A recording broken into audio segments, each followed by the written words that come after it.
We'll start the BZA 2022, January the 26th. If you please rise for the Pledge of Allegiance.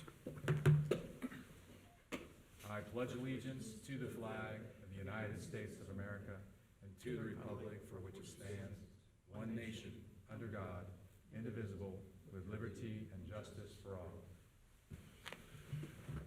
We'll give a brief explanation of the procedures this evening. The zoning staff will present a brief summary of the report for each of the appeals. We have one appeal this evening. The applicant will be given an opportunity to speak and present his or her evidence. Anyone else in favor or in opposition to the appeal will be given an opportunity to speak at that time.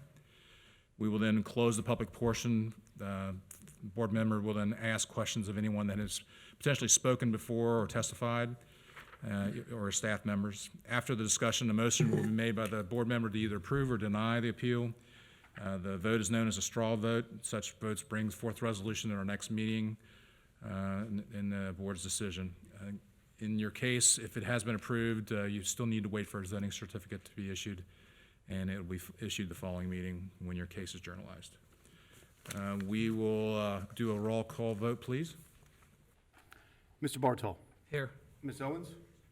Mr. Shupp. Mr. Roberto. Here. I notice we have some absentees. We need to call our alternates, and we have an assignment. So let's call our assignment first, and we'll have him sworn in. All right. Mr. Wilson, if you would, sir. Go to the podium, address there, and then we'll have you come seat. You'll repeat after me.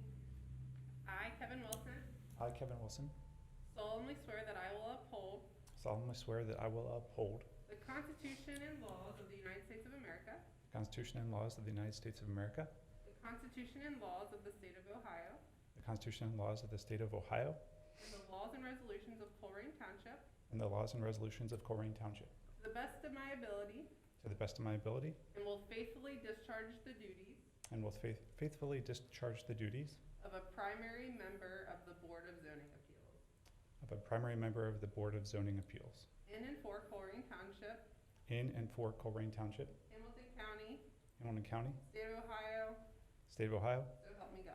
so help me God. And if you'll come sign, please. Sorry, we have to get a little bit of business out of the way before we can start our business. Okay, so we also have 2 vacant seats we need to fill, so we have one of our alternates, I think it's Claire Schaefer. Have you come forward, please, to the podium. We'll have to swear you in, and then we'll seat you tonight. Thank you. If you'll repeat after me. I, Claire Schaefer, I, Claire Schaefer, solemnly swear that I will uphold the Constitution solemnly swear that I will uphold the Constitution and laws of the United States of America, and laws of the United States of America, the Constitution and laws of the State of Ohio, the Constitution and laws of the State of Ohio, and the laws and resolutions of Colerain Township, and the laws and resolution of Colerain Township, and to the best of my ability, and to the best of my ability, will faithfully discharge the duties of an alternate member of the Board of Zoning Appeals of an alternate member of the Board of Zoning Appeals in and for Colerain Township, in and for Colerain Township, Hamilton County, State of Ohio, Hamilton County, State of Ohio, so help me God. so help me God. If you'll come sign, please. And I'll later on. And then we have one more alternate to seat. Has he been sworn in? Mr. Sado, he has. Yes, okay. So, Mr. Sado, if you would seat yourself this evening as another alternate. May I go grab the sign-in sheet? Yes, please. Permission? Thank you, sir.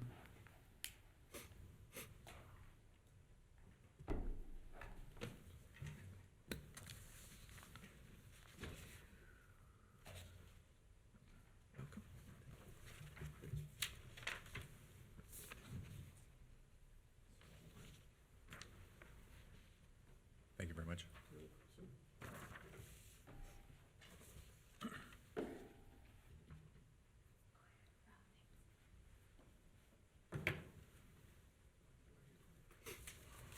While we allow our alternates to seat, we can move on with the presentation.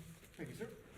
You need to swear in the, Oh, excuse me, I need to swear in, so let me do that part. Thank you, Bob. So we need to swear in anyone who's going to be speaking. If you have, I show 3 people that have signed up to speak this evening. Is anyone beyond that? Okay. So if you would please stand and raise your right hand. You solemnly swear to tell the whole truth and nothing but the truth before the Board of Zoning Appeals. Say I do. Thank you very much. Now we can make a presentation. This would be for the BZA. Let me get there. 2022-02. Here it is. Yeah. BZA 22-02, correct. This is a request for variance to Article 14, 14.5.2, subsection A, location 3688 Springdale Road. And the applicant is Kendall Bales, applicant for the property owner of Mace Number 1 LLC et al. And this is going to be repeated, so go ahead and make your presentation. Thank you. As a matter of formality, I'll just Yes, sir. mention that there was one case, BZA 2022-01, that was going to be a request for variance to the minimum rear yard setback. It was advertised legally, so just, if you wouldn't mind, just mention that the applicant I called and wished to withdraw. Yeah, so BZA 22-01 was withdrawn by applicant. This was for property located at 3881 Woodsong Drive. And the applicant and owner was Jay Sullivan. That is Has correct. been withdrawn. Moving on to case BZA 2022-02. There's sort of two parts, so I'll address in this if you don't mind. One is a request for modification to conditions that were placed on the last BZA meeting in March of 2021 on the same property.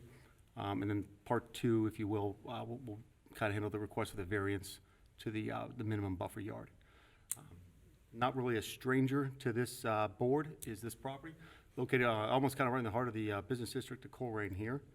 About 1,000 feet to the southwest of the intersection of Springdale and Colerain. This is just sort of a little bit of an area view. You see the Northgate Mall to the south, Dornbush subdivision, which was originally platted in 1954, 1955. At least the two blocks that are adjacent to this, Block A and Block B. Those were the years they were platted, respectively. The new Kroger's just to the north. I didn't put it on here, but there's a new Cincinnati Bank just to the right of this property, probably just the northeast of this property. You see Stone Creek up there, and just to kind of give you a little overview of what we're looking at. This is the property is currently zoned B2. It is adjacent to R4 in the north line, and B2 to its western property boundary. There's a planned development B to the southern boundary, and B2 to the eastern boundary of the property as well. Additionally, since the board has last seen this parcel before, there's been a lot split performed. These were all old subdivision lots. One of the lots on the far eastern side there, as you can see, was split off and is going to the adjoiner of the Goodyear. So the current parcel we're looking at is 1.3824 acres, which is approximately 60,217.3 square feet. A little graphical reference to some of the past cases. You'll see in the top right of the screen here, BZA 2015-11 was a request for a 15-foot variance for the Cincinnati Bank, and that was approved by the board. BZA 2016-05 was a request for a 10-foot variance for the Goodyear that exists there now. That was denied. And then BZA 2019-14 and BZA 2021-01 both were addressed the same, well, sort of the same parcel we're talking about today, minus that lot split that's happened is the only difference. Both of those, there are a few requests we'll go over later, but they were both approved. And it's the 2021 case, obviously, we'll be looking at modifying the conditions too. Here's just a little bit more details of the past cases. BZA 2021 was a request for variance to minimum buffer yard, same section that we're talking about tonight, same exact request. It was approved. And then there's also a minimum number of stacking spaces. There was going to be a smoothie shop there, I believe, is what was proposed. And instead of doing the 8 required for a restaurant, the board approved a variance of 3, lowering it down to 5. 5 stacking spaces were approved. BZA 2019-14 was a modification to the required number of spaces. As pointed out by an astute new member to this board, that there is actually a maximum parking spots you can have. And in that case, they asked for 3 additional spaces and were granted that. And also, again, the same 14.5.2A1, the 15-foot variance to the buffer yard was requested and also approved. The 2016-05 case, that was the Goodyear, that was a 10-foot request to buffer yard, that was denied. And then the BZA 2015-11 was minimum lot area, that lot was just shy of an acre, and 1 acre is the minimum lot area for a parcel zone B2, and then also a 15-foot variance for the buffer yard, and then a variance for the required trees and shrubs. That was kind of a unique one. That was the side yard. There is a sort of unique standard. That was before the Goodyear was developed. There were no commercial uses to the east of it. If you recall, that probably a little bit more details of what I'm granting here, but that's a general overview of what's happened here. And then I believe a little bit later on during the applicant presentations, we might hear from someone who's a little bit more of a subject matter expert on these properties. If you have any questions, we'll be able to answer them as well. This is just a rough overview of the site plan that was approved from 2021-01. A little bit more intense use, in my opinion. We were looking at a restaurant, some retail space, and then also that drive-through smoothie shop. Again, bigger parcel area, the bigger building area as well. This is just sort of a close-up view of the stacking that was approved back then by the board, and you can see the spaces there. You have your one car, I guess, having their order fulfilled, and you have 5 stacked behind it. What we're looking at here is, this is the site plan that was submitted, and there was one small error I'll just sort of point out that kind of caused a little bit of grief on my part early on, but then we got through it and got over it, no problem. This was based on the rear length of the curve C2, initially stated on here, the 369.95. That is incorrect. Once the lot split was performed, that was correct. Probably, when the first submission of this went out, and how things change hands. But since that, the lot split was performed, and there's a new distance of, I believe it's 277 feet. This is just a rough overview of the landscape plan that was included in the packet sent out. So these are the correct measurements from the survey that was done to do the lot split of this parcel here to the west. And so the correct lot line in the rear there, the length of it is 277.38 feet. So on this one, same plan that was submitted, I just put the correct distance of C2 instead of the 369 and change that was listed up there. Just a sort of note, a rear yard setback in a B2 area. If B2 is adjacent to B2, there is no side or rear yard setback. If B2 is adjacent to any residential district, then it takes on the same setback as the required rear yard setback of that district. In this case, we're talking R4, and the required rear yard setback is 40 feet. And then there's also a 50-foot setback from the front, from the right-of-way in this case. Just a little graph showing the lot area. Everything else adheres to our code at the moment on the site plan shown, as far as building footprint and lot coverage. Again, just another give us a glimpse here of the use that was approved in 2021. Stacking. So that is to kind of bring us to the part one of the case. The conditional variance that was approved on BZA 2021-01 was that a resubmission to the board corresponding to the drive-through window be required if a use on the site requires a greater stacking requirement than the 8 stacking requirements of the restaurant category. This is, in my opinion, a sort of unique one because the stacking requirement of a bank or financial institution is not a greater stacking requirement than what a restaurant requires.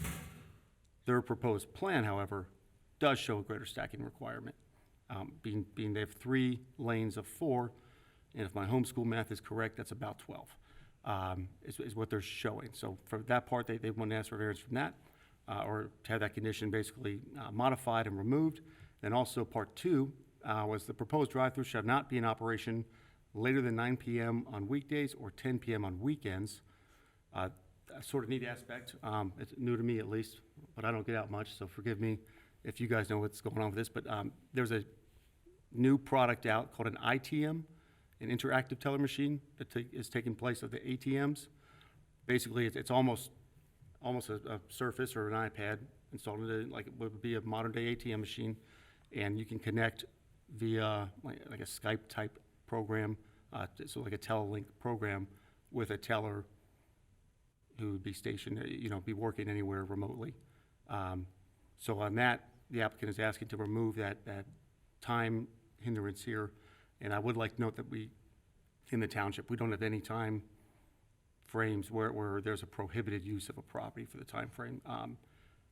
I believe this one was done, I think that because the residents, worried about the drive-through, the traffic, the higher amounts of traffic created by a restaurant. It's staff's opinion that a bank would most likely not have a lot of high use after hours, especially given that we don't have a whole lot of late-hour operations as it is in Colerain Township, but especially not in that area. So those are the two modifications that the board will be addressing tonight. And then we'll get into the actual variance that's being requested. It's basically just a continuation or extension of the minimum buffer yard, the 15-foot variance there. Again, on the plan, I asked in the notes in the case summary, basically kind of ignore the whole site plan as we're looking at it, and just for a rough concept. We have a lot of parking spaces here, which would be an issue if we were looking at approving that. We are not at all. We are only dealing with the proposed 25-foot buffer yard here in the rear, where B2 adjoins R4. I also included, I need to fix that screen, so all this gets in. I also included the relevant permitted use, just to show, kind of do a full redux, get us down the basic elements. It is a permitted use. Drive-throughs are also a permitted use as an accessories use, and they are referenced as a special conditional use, specific use in the code. And then that references us at 13.5. Again, getting here just to show nothing is what's presented is out of the realm as far as the stacking space. They meet that. The minimum is 4. They're at 4. And let's see here. Then where we get to the variance that they are requiring would be 14.5.2 lot buffers, subsection A, section A, minimum buffer yard, subsection refers to table 4-1. And in here, I'm not sure if you're able to see it on the screen there, but whenever a B2 abuts an R1 to an R6, there's a minimum 40-foot buffer. So in this case, the northern parcel boundary does abut the R4. Again, as this board's somewhat familiar with, or some members on this board are. So they would need a variance for that part, and they're requesting a 15-foot variance to that. I apologize for that one. To get to the variance review criteria, section 4.4.2 variance review criteria, the following criteria shall be used to review all applications for variance. A, the board shall not be authorized to grant a variance for use as otherwise prohibited in the zoning district in which the property is located. B, the board may authorize a variance when such variance will not be contrary to the public interest, where owing to special conditions, a literal enforcement of the resolution will result in unnecessary hardship, and so the spirit of the resolution shall be observed and substantial justice done. Part C, the Board of Zoning Appeals may impose such conditions and restrictions upon the property benefited by a variance as the Board of Zoning Appeals may deem necessary to comply with the standards set forth in this section, to reduce or minimize the impact of such variance upon other property in the neighborhood and to further the purpose and intent of this resolution. Part D, no granting of a variance shall be authorized unless the Board of Zoning Appeals finds that such a variance from the provisions or requirements of this resolution will not be contrary to the public interest, owing to special considerations pertaining to a specific piece of property. The literal enforcement of the provisions or requirements of this resolution would cause unnecessary hardship. The Board of Zoning Appeals may attach thereto such conditions regarding the location, character, and other features of the proposed structure or use as it may deem necessary in the interest of the furtherance of the purposes of this resolution and in the public interest.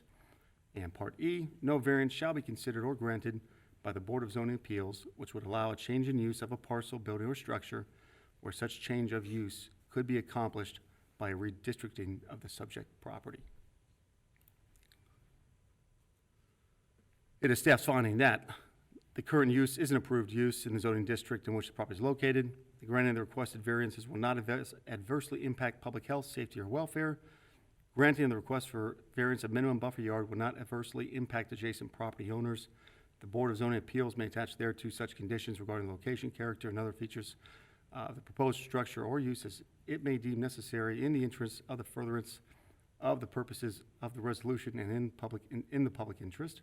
And then it's my opinion that section E there is not applicable, because we're not talking about change of use that's being requested, we're talking an area variance in this case. The applicants requested a 15-foot variance to the required 40-foot buffer yard. The grant of this variance would be consistent with variances granted on this and other adjacent properties by the board in the recent past. Denying the requested variance would also be somewhat consistent with previous actions by the board. I will add as sort of a caveat to that line, as I read through the minutes on that 2016 case for the Goodyear, part of the board's decision to deny that was they wanted to put a through access in the back there. And the board had shown concern about that, a through access on the northern edge of the Goodyear property. If you like, I'll go back to the aerials I have to if I need to grant. But they also did it without asking, and that got them in trouble. They put it in as a 10-foot buffer without asking, and then asked for permission after the fact. So- Okay, I didn't catch that part. Well, thank you for, there you go. I only looked at the minutes of the case and did not see that part in there. I apologize. That's all right. Not a good way to operate. No. You know, what is it? Beg for forgiveness, ask for permission kind of thing? Modification or elimination of the conditions as listed in the case. The requested variance is not really substantial, in staff's opinion, of course. Oh, pardon me.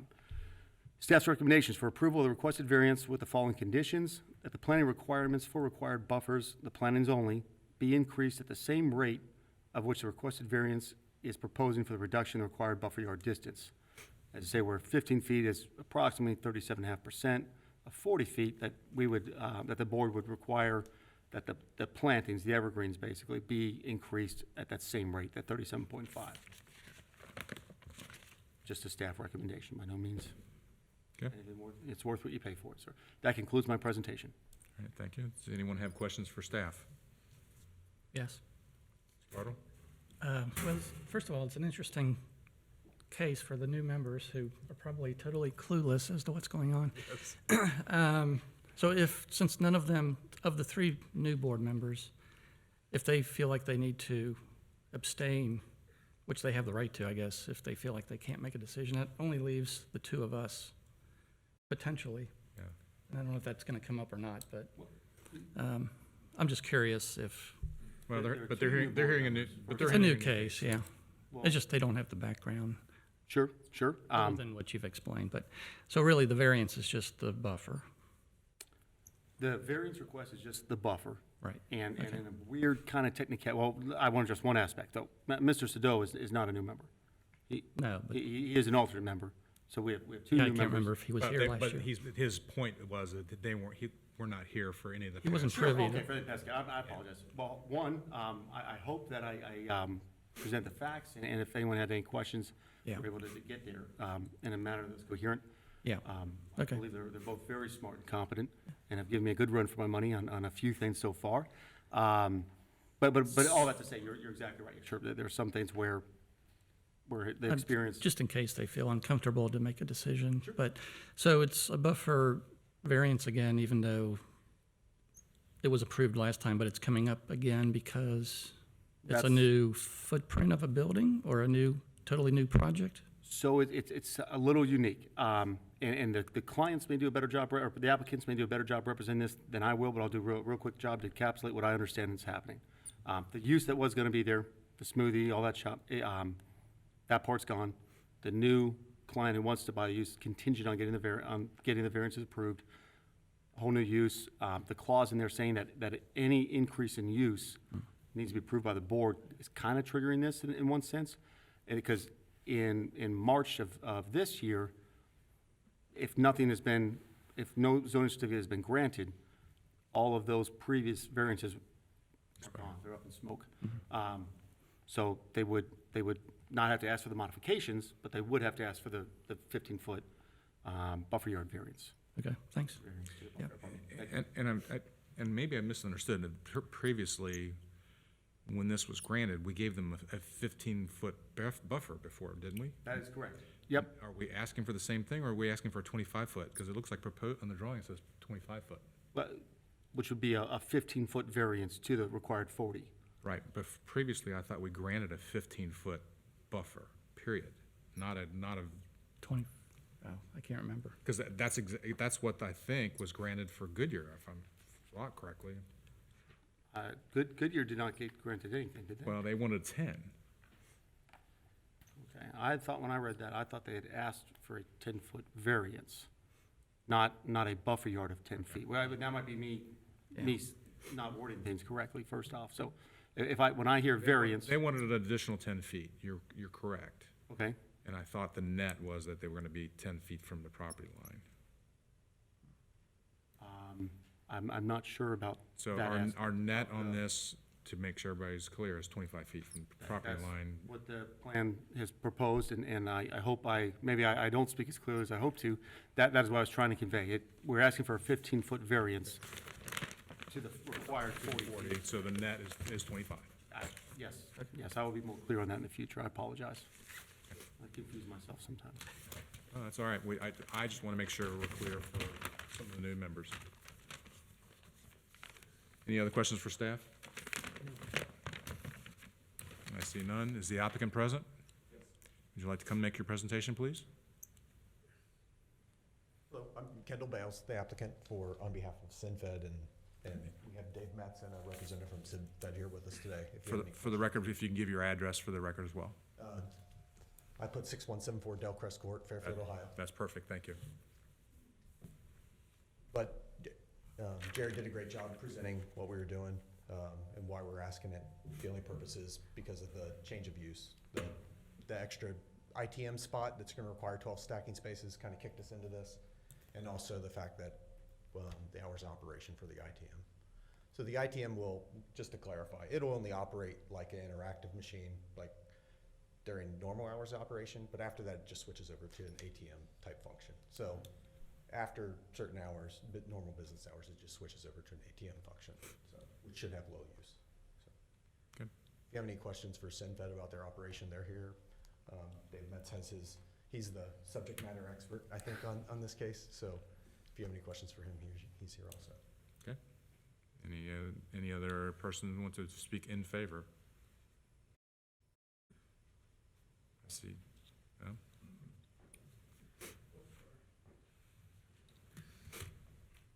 I know some of you probably saw me over the years.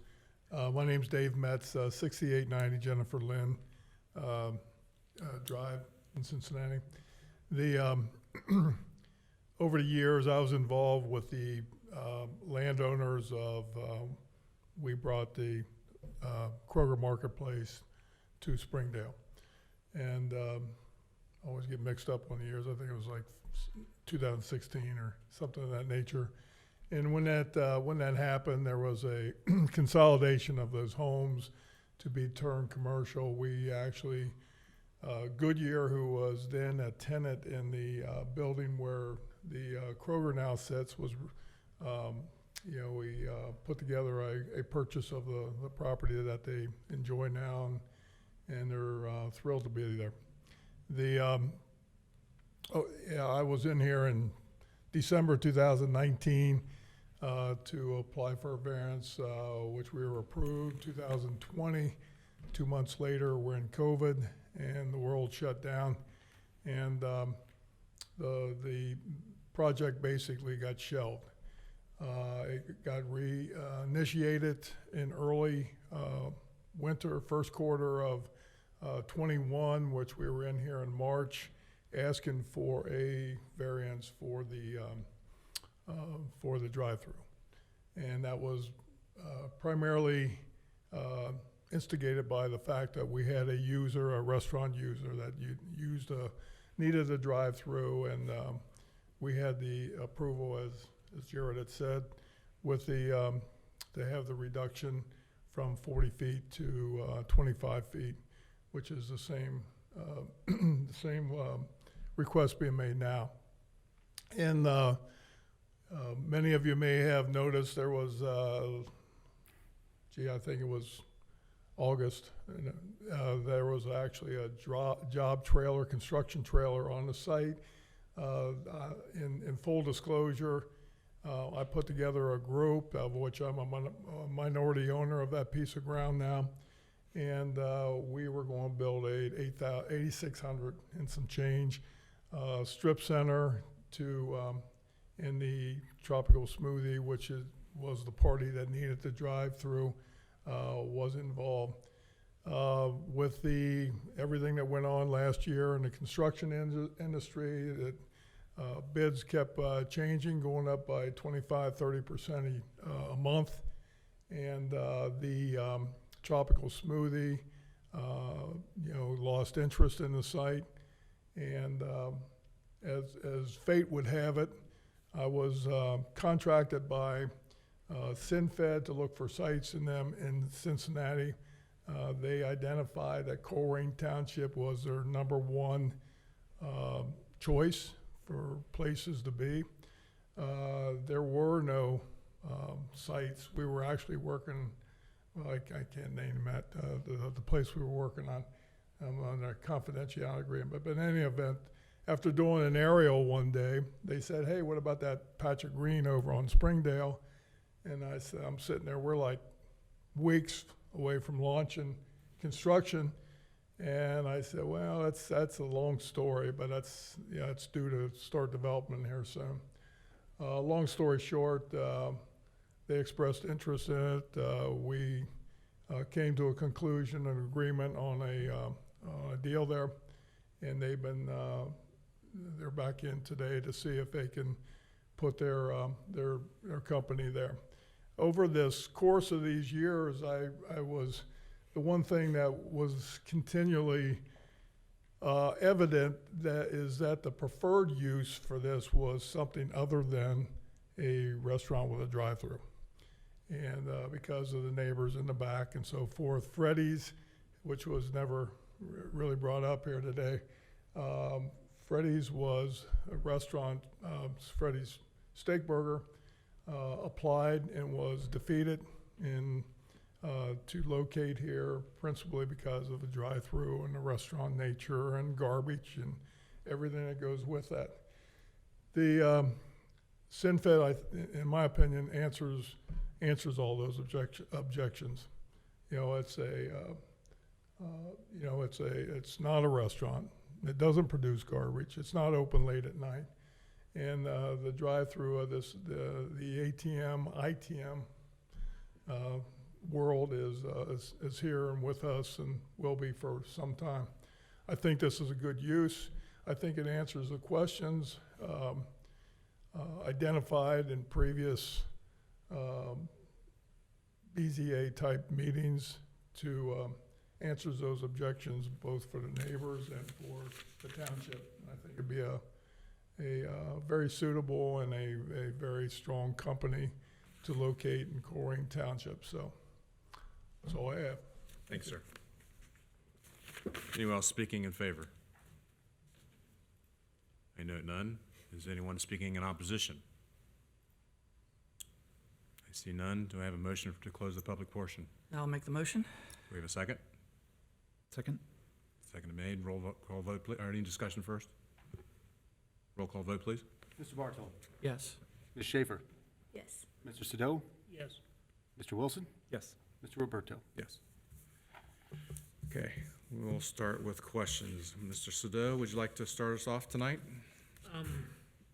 No, I'm pretty up to date as to what's going on. So you're good with, Yes, you don't have any yes, questions? sir. Okay. Ms. Schaefer, do you have any questions for the applicant or staff? I have a question regarding the parking spots being shown on the plan. Okay. Who's the question for? It would be for the applicant. Okay. What's your question? Due to the zoning requirements of the required parking spots, there's a lot more shown, so I'm not understanding why the variance is required when there can be sufficient parking without it. I think we have a little bit more spots than what we need, and that was the purpose for the number of employees that might be staffed at that location. It's actually double what would be required. For the number, based on square footage in the zoning regulations. Yeah. Right? Yes.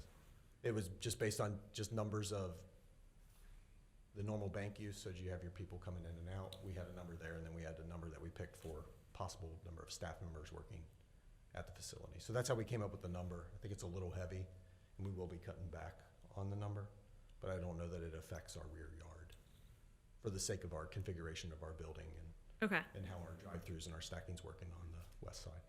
It just seems like if you cut out that whole row of parking in the back, you would still have the required and extra parking. So I'm not understanding the hardship that's imposed by the variance. I think it was just the number that we had come up with, working with what was required for staffing for the facility. More than just a square footage calculation based on the number of spots, it was more based on actual.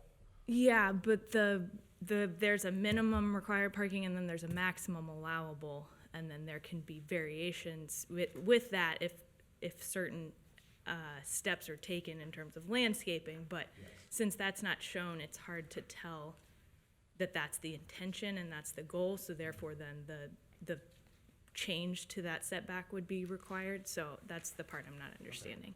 I can understand why. I understand your point. So I don't have a new drawing, so I can't. No, that's I okay. can't counter it. Right? So.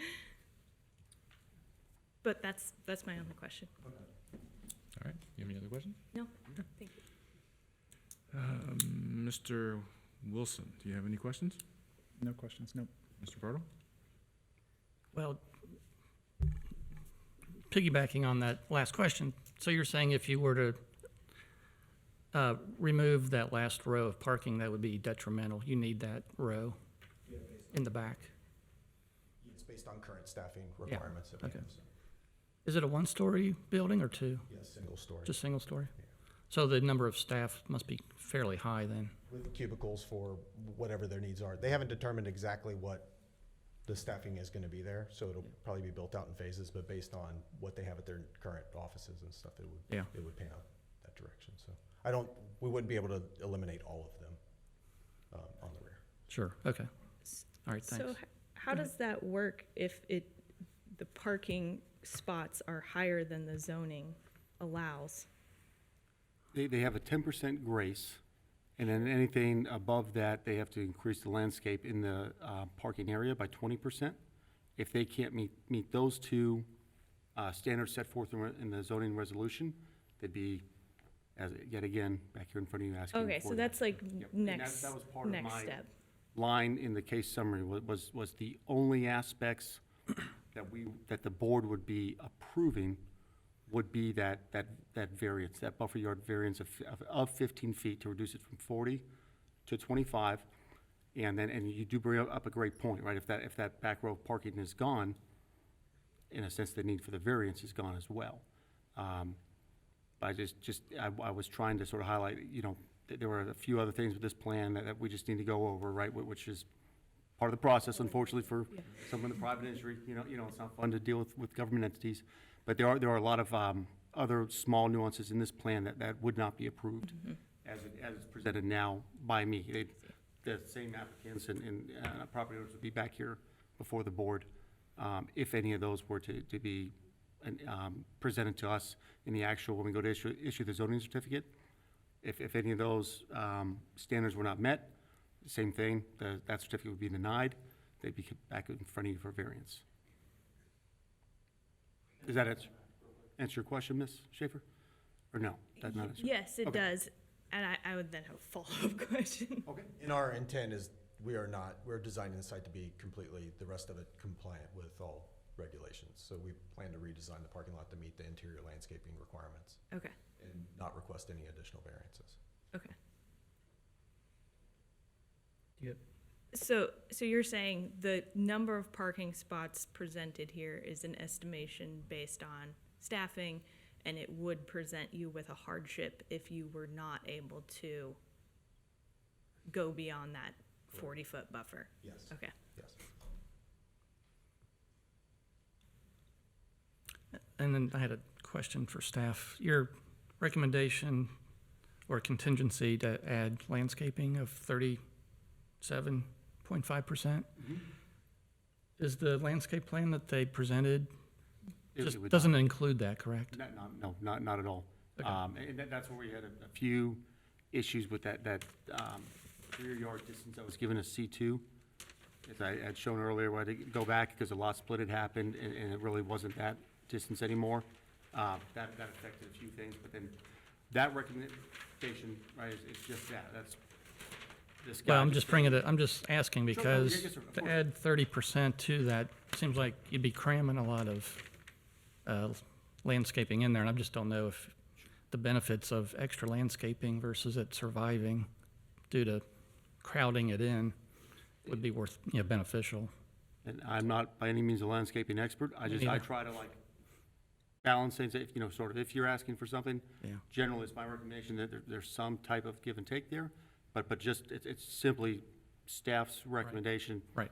It's not that deep or insightful sometimes, and I apologize, especially when we get to landscaping. Oh, I know that this will be one of the things I always ask, is the site gonna have irrigation for that landscaping in the back to make sure it survives?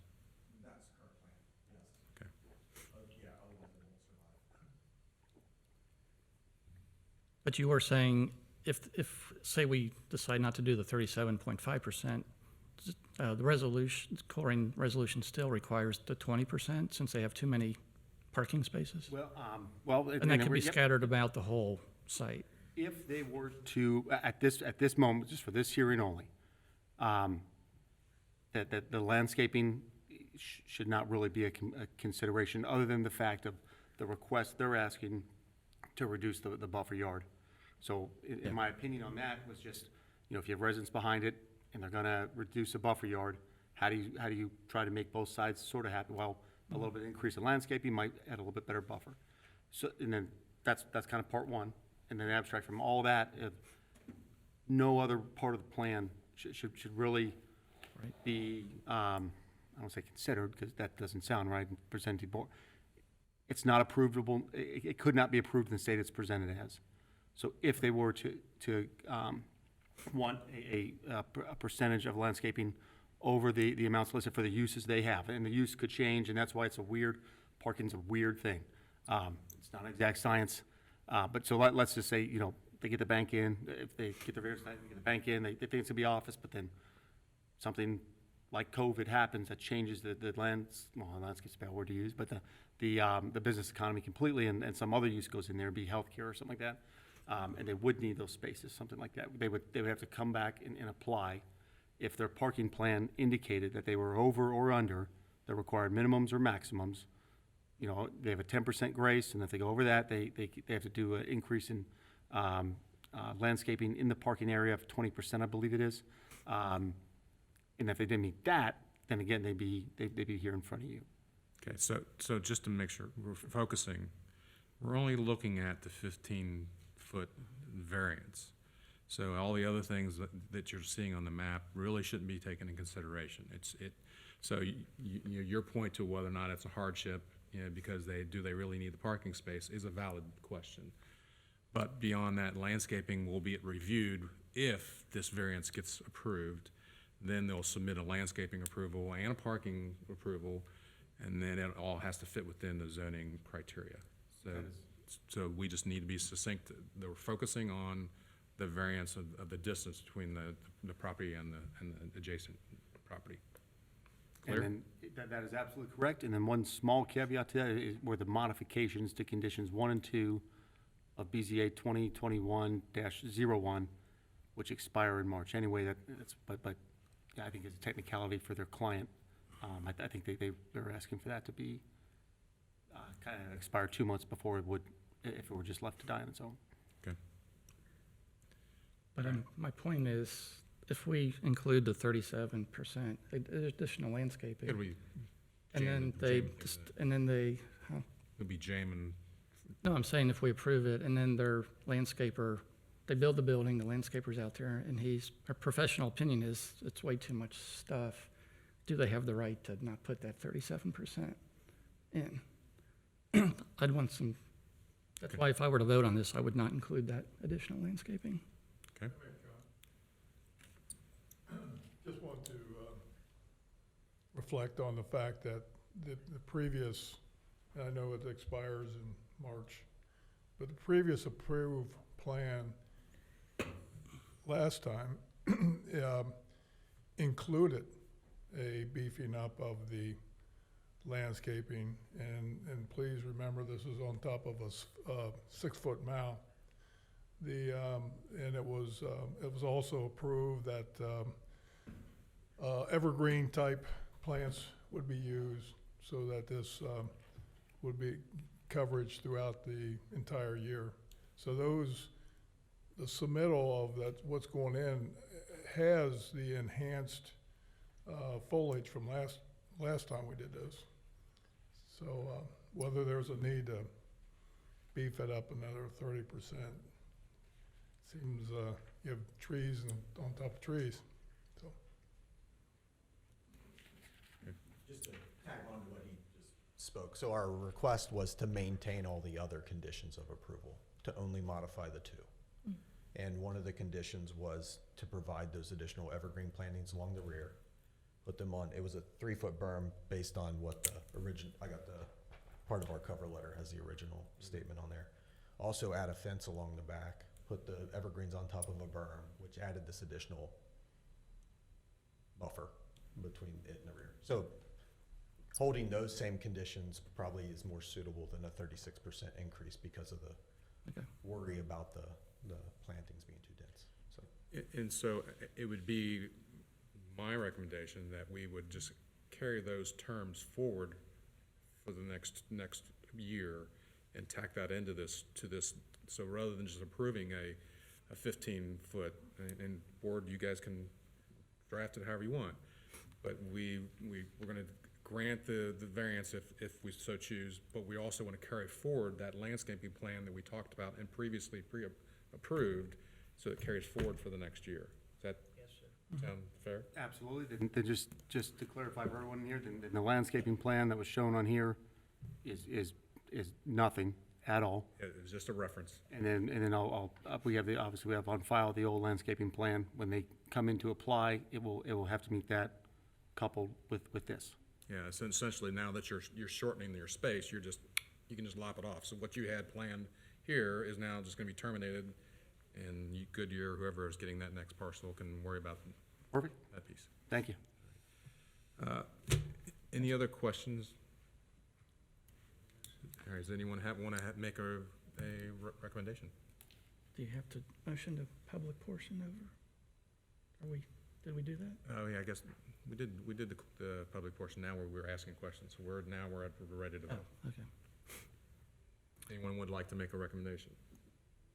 So I will make a motion to approve the variance with the stipulation that we include the 2021 landscaping recommendations and have those carry over for another 12 months as part of this variance. Okay, we have a motion. Do we have a second? Second. Okay, motion and second have been made. Discussion? Questions or concerns? I see none. Roll call vote, please. Mr. Bartol, Yes. Ms. Schaefer, Yes. Mr. Sado, Yes. Mr. Wilson, Yes. Mr. Roberto. Yes. Your motion has been granted. Thank you for the opportunities. We look forward to something getting put in that space soon. It's been, I know I've seen this property 4 times, so I'd like to at least see something making some money for the township and yourselves. We are gonna rename that whole corridor, I think, the financial district, because it seemed like there's quite a few banks in that area now, so. But congratulations, and we will move on next to our agenda, and you guys aren't obligated to stay if you don't choose, but I have nothing new on our agenda. Unfinished business is none. We need to approve of minutes. I'm going to have to ask an IOU on some of those. Okay, It's been a so very, very busy month. We don't have minutes to approve, but we'll get those next month, and then we have next meeting being February 23rd, 2022. We do, and that's a special one, if we kind of talk about it, where we're in a public forum, where we don't have any sunshine law applicability or something Yeah, like that. we can talk about it because it's nothing talking about business, if you're talking about the voting part, or you, I'm talking about the case coming up in February is going to be a unique case. okay. That's why I'd just like to, And we are also going to be electing officers in February, so make sure everyone is aware of that. I was going to bring that up because we don't have a secretary, I guess, right now. Correct? Correct. Okay. with Mr. Hill's absence, he was the secretary. Yeah. So you'd be chair, vice chair, and secretary, correct? Correct. Okay. And then I see administrative matters are none, so we can adjourn. We have a motion for adjournment. I'll make a motion. A second. Second. And roll call vote, please. Mr. Bartow, Yes. Ms. Schaefer, Yes. Mr. Sado, Yes. Mr. Wilson, Yes. Mr. Roberto. Yes, we are adjourned.